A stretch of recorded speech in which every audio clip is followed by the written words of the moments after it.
Thought for Food here, and today I'm bringing you some homemade sea salt and cracked black pepper grape tomatoes.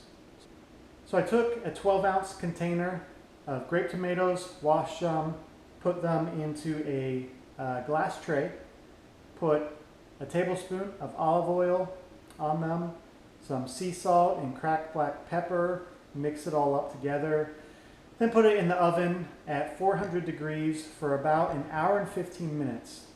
So I recommend cooking them for about 55 minutes. I overcooked them a little bit, so 55 minutes is my recommendation. So let's go ahead and give these a shot. A little bit stuck to the pan. You can see one. Nice and cooked. Kind of looks like a sun-dried tomato. Looks really good.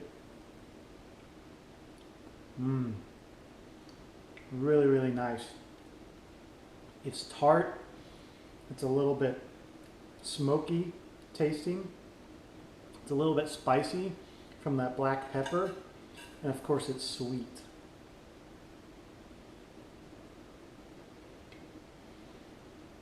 Very, very good. Kind of dry on the outside, but very moist on the inside. Lots of good flavors going on there. Salty, crunchy, really, really good. Definitely recommend these. Let's go one more. Fabulous. So there you have it. My own grape tomatoes baked with sea salt, cracked black pepper, and olive oil.